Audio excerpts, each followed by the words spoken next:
Welcome back to another edition of the Magic Latest Podcast, where we discuss everything Orlando Magic basketball. I'm your host, Jalon Dixon, and we've got a lot to get into today, so let's go ahead and get right into it. But before we officially start the podcast, remember to like, comment, and subscribe. We are on the road to 1,000 subscribers. Shout out to you guys once again for getting me past the 400 mark. It was only up from here. With that being said, let's go ahead and start today's episode. Kicking things off for the former Orlando Magic superstar Tracy McGrady, who was named to be one of the next new up-and-coming superstar additions, name-wise, to the NBC broadcast list. Of course, one of the other notable names that was added to this list of guys that's going to be on the broadcast team next year is Carmelo Anthony. They are obviously trying to put together a very star-studded group of guys that are, well-spoken, outspoken when it comes to the game, both in a positive and negative way in terms of critiquing the game, but also seeing the game in the version of evolution that it's taken over the last couple of years. Obviously, although a lot of us love the inside the NBA TNT crew, their transition not only is one that was understood just from a management standpoint, with the fact that TNT from a business perspective was starting to kind of fall below standard of what the NBA needs from a production standpoint, but let's be honest, for also from an analytical standpoint, right, in terms of actually like breaking down the game, identifying talent, uplifting younger talent, right?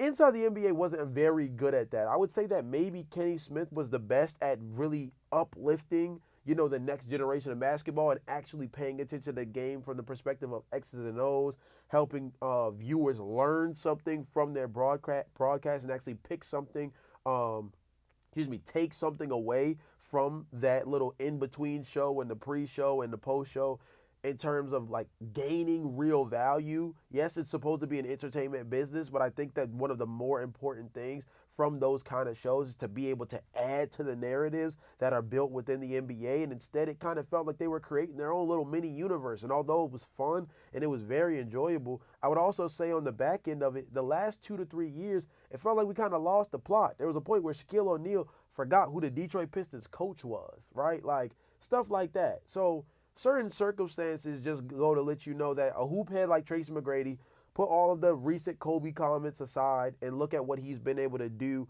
over the last couple of months on his little mini podcast tour, going on Melo's podcast, going on Jeff Teague's podcast. He's been featured in a handful of other opportunities, as well as been in situations where he's been able to talk basketball on a broadcast media stage and pot shots here and there, but nothing long term. This is a chance for him to be able to, really continuously express his, feelings on the growth of the game and development of the game over time in a real way for a long period of time on a big stage. So shout out to Tracy McGrady, man. I think him, Melo, and some of the other people that they're grabbing up are all going to be real contributors. And I think the transition over to NBC is also going to be very, very important and impactful for the growth of the NBA this upcoming year. I think that the NBC broadcast group is going to take the next step of the collective bargaining agreement stuff when it comes to the TV deals so much more seriously, and things like the All-Star game and also the whole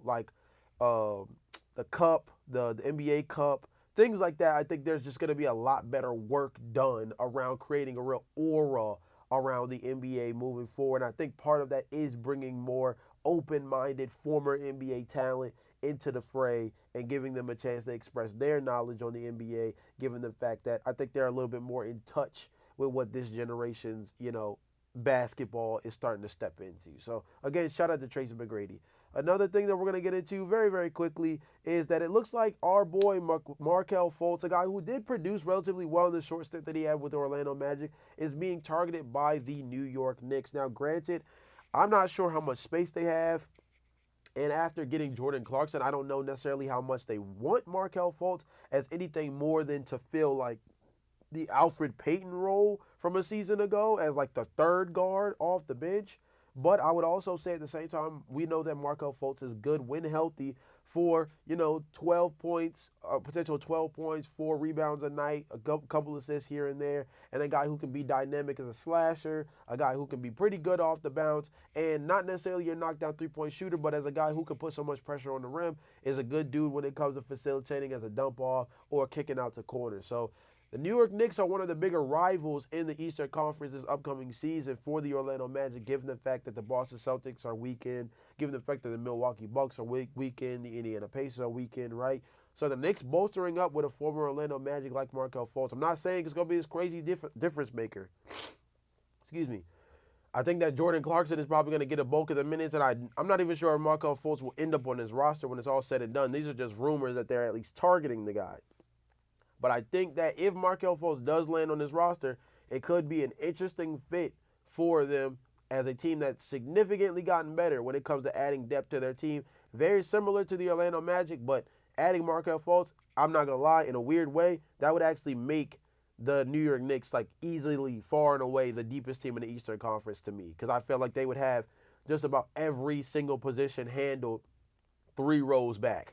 And there's not too many teams that can say they can go 10, 11 deep and still be able to calmly, facilitate themselves through an 82 game season and still win like 50 to 55 games. And that's what the New York Knicks will be legitimately geared up towards, because outside of the center position, they pretty much are solid. Next up, we have the interesting article that came up around LaMelo Ball. And this is just an article that states the idea that actually is saying that the Orlando Magic need to be careful not to bite the cheese. So although the question at the bottom says, would you trade Franz Wagner for LaMelo Ball?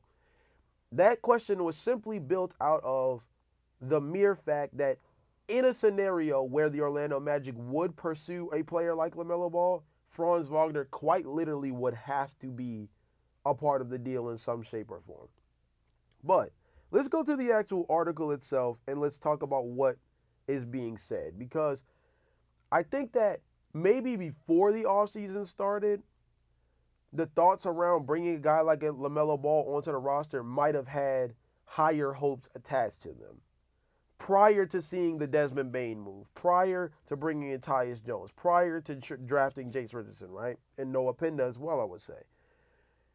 But now I feel as though that luster is kind of, it's very lackluster now, the idea of chasing after a guy like LaMelo Ball. But let's talk about what the article actually says. Let's start with the article's title. It says, "The Magic must refuse blockbuster temptation despite exciting new rumble." Okay, so here's what it says. For months, the idea of the Orlando Magic striking on a blockbuster trade for All-Star LaMelo Ball has been quite a hot topic among fans and pundits alike. Considering their desire and frankly need for a legitimate franchise point guard running alongside cornerstones Paolo Banchero and Franz Wagner, the thought of GM Anthony Parker going out and snagging one of the game's best young talents at the position has served as a serious source of amusement. Now, getting excitement levels even higher for those desiring to see such a transaction is recent claims by ESPN's Tim McMahon that Ball could be a legitimate trade asset for the Hornets this coming season, especially if he plays really well early in the season. From solely an entertainment standpoint, these remarks are certainly buzzworthy. And then it says, where do we want to pick this up? After all, who wouldn't want to see one of the league's flashiest setup artists leading the charge for an offense consisting of an elite bucket getter like Banchero and recently acquired Desmond Bane? However, from a logistic perspective, such a move is highly unlikely. First off, needs to be noted, this is a highly unlikely trade. We are talking about simply rumor aspects that could be pushed towards the Orlando Magic's table, but ones that, as this article states, should not be pursued, or at least pursued with caution. And even if it still is plausible, there are a number of arguments for why the Magic should avoid pulling the trigger. One of the most notable things in terms of avoiding it is that, let's say, it says here at the bottom, however, let's just say the Charlotte Hornets will be willing to accept a deal that involves them bringing aboard a group of youngsters like Jalen Suggs and Jet Howard along with a future first-round pick. Will this make a Ball trade a no-brainer for the Magic? Sadly, the answer should still be no. You see, as things currently stand, Orlando is heading into the 2025-2026 season with the 7th largest payroll at $187.5 million, roughly $7 million shy of the first apron. After this coming campaign with Banchero, he has a chance, right, to skyrocket things into the second apron given there's a couple of incentives in Banchero's contract that can actually raise his salary in a real way. At the moment, the Magic are gearing up for a highly anticipated season with the underrated, efficient Tyus Jones slated to serve as the floor general. Though far from a star like Ball, there's a case to be made that the veteran is an even better fit for the Magic, while his $7 million salary makes his acquisition have the potential to become an absolute steal. Okay, all of this to say, right, realistically speaking, from a fiscal standpoint, you would have to trade Franz Wagner in order to not skyrocket yourself even deeper into the second apron than what a guy like Paolo Banchero hitting his incentives, which the Magic, if Paolo Banchero hits your incentives, you pay that extra money. You're willing to pay that extra money because that means he's an all-NBA caliber player. He's pushing you guys deep into the postseason. He might even win a championship within that time frame. There's a lot of different things that incentive-wise, playing a certain amount of games, those type different things are going to show lines of success, not just for him individually, but also for the Orlando Magic franchise, right? So if you're the Orlando Magic, you want Paolo Banchero to hit his incentives. So they're already potentially on the road to being a second apron team, like as soon as next season. You're only going to fly deeper into that tax situation. Even if you're trading off of Jalen Suggs, you're still going to fly deep into that tax situation. Even if you trade into Jalen Suggs, let alone Franz Wagner, right? Who Franz Wagner makes a little bit more money than Jalen Suggs, which would kind of make the matching a little bit simpler, which instead of going deeper into the second apron, you would probably still be right about where you would be if you had Franz Wagner on the roster without making any trades. My personal opinion on the whole thing goes a similar way that the article says, is I think that you can't look at the shiny object too hard.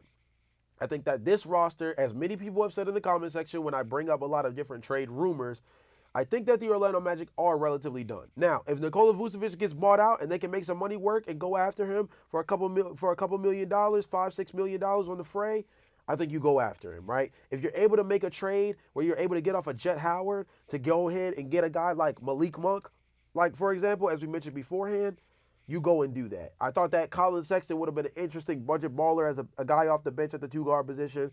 That would have been a solid pickup. He obviously is going to be in Charlotte, so that doesn't come up.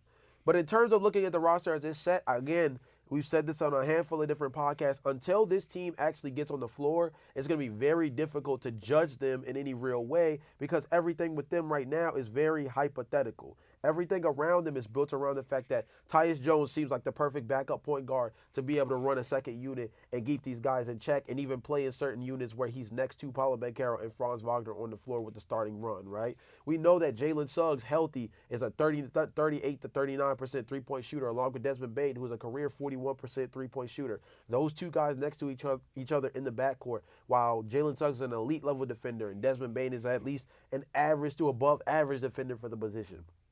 Should be really solid for a team that, although was one of the worst offensive teams in the league last year, as Zach Lowe noted on our last podcast, a bottom 10 offense over the last decade. This is a team that has a chance to improve to at least being an upper 15 offense this upcoming season. And honestly, their goal should be top 12 at the baseline. I think their offensive ceiling is somewhere around 8 to 12. And I think realistically they can achieve that with what they're bringing back with Anthony Black. We discussed last podcast, him being a real X factor as a guy who can put pressure on the rim, has real defensive versatility at the guard position as a bigger wing / guard type that can guard 1 through 3. Different things like that can add to this team where on paper, this squad seems like they should be significantly better. But until we see on the floor, you can't make any judgments. I think personally, there's no way in the world that the Orlando Magic will pursue a LaMelo Ball trade given everything that they've just done, particularly at the guard position with drafting Jace, bringing in Tyus Jones, and also putting themselves in position with Desmond Bane and Jalen Suggs to have them locked in long-term on a very similar timeline. I think LaMelo Ball is also just too chaotic of a player from a structural standpoint. I think that's why you bring in a guy like Tyus Jones, not just for his veteran leadership, but I think this team just needed structure, particularly in the half court. This team was pretty much Franz Wagner or Paolo Banchero or bust when it came to the half-court settings. There were certain situations where Jalen Suggs was able to be a knockdown three-point shooter or put pressure on the rim, but for the most part, the last 2 seasons, it's been a lot of asking Paolo Banchero and Franz Wagner to pretty much operate in a real way where they're the facilitator,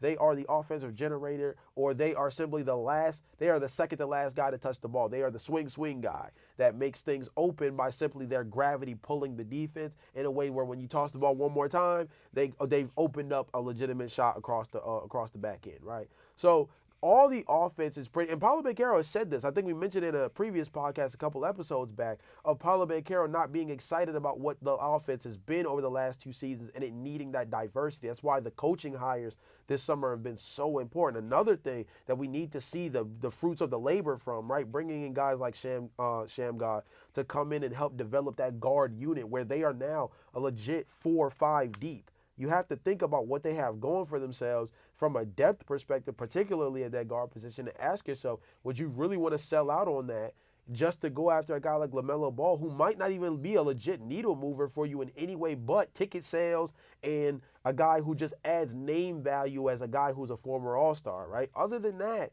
I think that LaMelo Ball would actually be a much scarier pickup for the Orlando Magic than most would have anticipated at the early portion of the year. And I think that now, given all the moves that the Orlando Magic have made, in my personal opinion, I think this is, as the article says, a stay away from the cheese type of situation. It might be a shiny object. It might be a name value that might seem like a lot of the ESPN analysts and things of that nature would gravitate to it in a real way and be like, you know what, this is the move that puts the Orlando Magic over the top. Look, you don't have to be cute. You don't have to make it sexy. Look, a great indication of that is the Indiana Pacers. Their only real move 2 seasons ago was the Pascal Siakam trade, and they made no real additions after that. And they made the Eastern Conference Finals in back-to-back years, and last season were 1 game away from winning an NBA championship.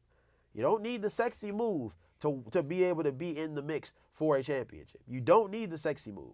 Maybe Desmond Bane is the Pascal Siakam trade for the Orlando Magic. Maybe that's the simplicity of it. Maybe the Desmond Bane trade is the Pascal Siakam trade for the Orlando Magic. And what we've seen from the Pascal Siakam trade is that he fits next to Halliburton. He fits their system as a guy who can operate as an individual offense without Halliburton on the floor. And he's a guy who's going to be able to give you a legit 82-game season where as long as he plays 60 to 70 of them games, you are going to be in the mix for a real postseason, seeding, like legitimate top 4 to top 5. And you're going to be in the hunt to make an Eastern Conference Finals. Again, the Pacers just did it in back-to-back seasons, and we're a game away from winning the whole goddamn thing, right? The Orlando Magic might have already done their Pascal Siakam trade, and I don't think they need a LaMelo Ball trade to really put them over the top and solidify themselves as this championship caliber team that I think a lot of us already know they are capable of being. But, funny enough, the ESPN crew over at the Hoop Collective is not as high on the Orlando Magic as maybe some of us are. Now, don't get me wrong, they don't think they're going to be terrible or anything, but they have mixed opinions about a lot of the hype around what the Orlando Magic have been able to build this offseason. I'll read the article from Sports Illustrated, shout out to them. Recently, NBA insiders Brian Windhorst, Tim Bontemps, and Tim McMahon reacted to Orlando's win total projections. Bontemps likes the roster, but he's taking the under after raising several concerns. Bontemps says, yeah, I'm taking the under. I like the Orlando Magic talent-wise, but the Magic have a lot of injury questions. Can Jalen Suggs stay on the court? Desmond Bane has had a decent amount of health issues over the past couple of years. Let's see how he can stay on the court. Paolo Banchero and Franz Wagner both missed time last year. This team still has some shooting issues. They could go over this number, but there's enough things that could go wrong for them to be under. I mean, duh. Tim McMahon adds a little bit as well, saying, I'd probably take the under. 51.5 is a lot. I think it's close. I think they're probably a 50-win team. I don't know about a 52-win team. Again, vary on the margins. Then, Brian Windhorst adds, I don't think they're headed towards 60 wins, but if I'm on the fence about a team in the Eastern Conference, I'm going to lean a bit over if it's a good team because I just think there's going to be some wins out there. So I'll lean over for the Magic. So Brian Windhorst, on the other hand, leans slightly over, but despite not necessarily believing that they're going to blast past that 51.5 wins projection, right? So mixed opinions around the Orlando Magic going into the upcoming season, and very notable points, right? The idea of them being a very injury-prone team coming off of a year where they were the most injury-riddled they've been in quite some time. Obviously, that can be something that could hurt them again. The injury bug doesn't necessarily have favorites, but it is one that strikes when it strikes. Jalen Suggs does have a legitimate injury history. Desmond Bane has built a little bit of a bad rap. Ben Carroll and Franz Wagner missed a lot of last season significantly. Of course, we know Jonathan Isaac is on relatively a minutes restriction at this point because of the fact that he's been so injury prone over the last 4 to 5 years of his career, if not longer, right? So you look across the board, and you do have to give the Magic a little bit of the everything needs to go right in some capacity tag in order to fully embrace them. Do I think that they can be a 50-win team? Yes. Do I feel like they can go over and win 52 games? Yes. In this version of the Eastern Conference especially, yes, I agree with what Brian Windhorst said, which is in the Eastern Conference, there are just certain wins that are going to be out there to be had against especially the lower portion of the East and definitely some of those lower end games against the Western Conference, because the teams at the low end of the Western Conference are easily some of the worst teams in the entire NBA across the board. Like as good as the West as a conference is, the bottom of the West does not speak to that, right? Once you get past like 11, those bottom four, the Western Conference starts to get a little dicey there. But the Eastern Conference obviously is in a real tough spot as well, especially with some of their more notable teams taking steps back. I think that this is the first time I've read an article where somebody actually has real skepticism around the Orlando Magic following all the moves that they made this offseason. It's the reason why I wanted to bring it to the table here, because we've had our little daily to weekly segment here where we bring up different NBA analysts starting to join the hype train that is the Orlando Magic making, the Eastern Conference Finals and things of that nature in the upcoming season or two. And this is the first time that I've read an article where it seems like there's some real skepticism around some of the things that the Orlando Magic are working towards next season. It's going to take seeing it on the floor to really catch wind, but I think that these analysts are going to come around. Don't worry. My belief is that the hype train around the Orlando Magic is not going to truly start until about the beginning of December it's either going to be the beginning of December or it's going to come right after Christmas. I think around the December to early January area is going to be when the hype train around the Orlando Magic officially starts. Mark my words here. There's people who are already kind of joining the hype train as it is, but I think the belief around the Orlando Magic is going to officially kick into full gear once it hits that December, early January area. Just keep that in mind. We'll end up probably referencing that closer to that time, because I think there will be a very big turnaround around people, believing that the Magic are one of these teams you have to fear at the top of the Eastern Conference. But with that being the case, this has been another edition of the Magic Latest Podcast. Again, remember to like, comment, and subscribe. Road to 1,000 subscribers. I will be back with you guys tomorrow for another edition of the Magic Latest Podcast, keeping you up to date with all the latest news. Until then, peace.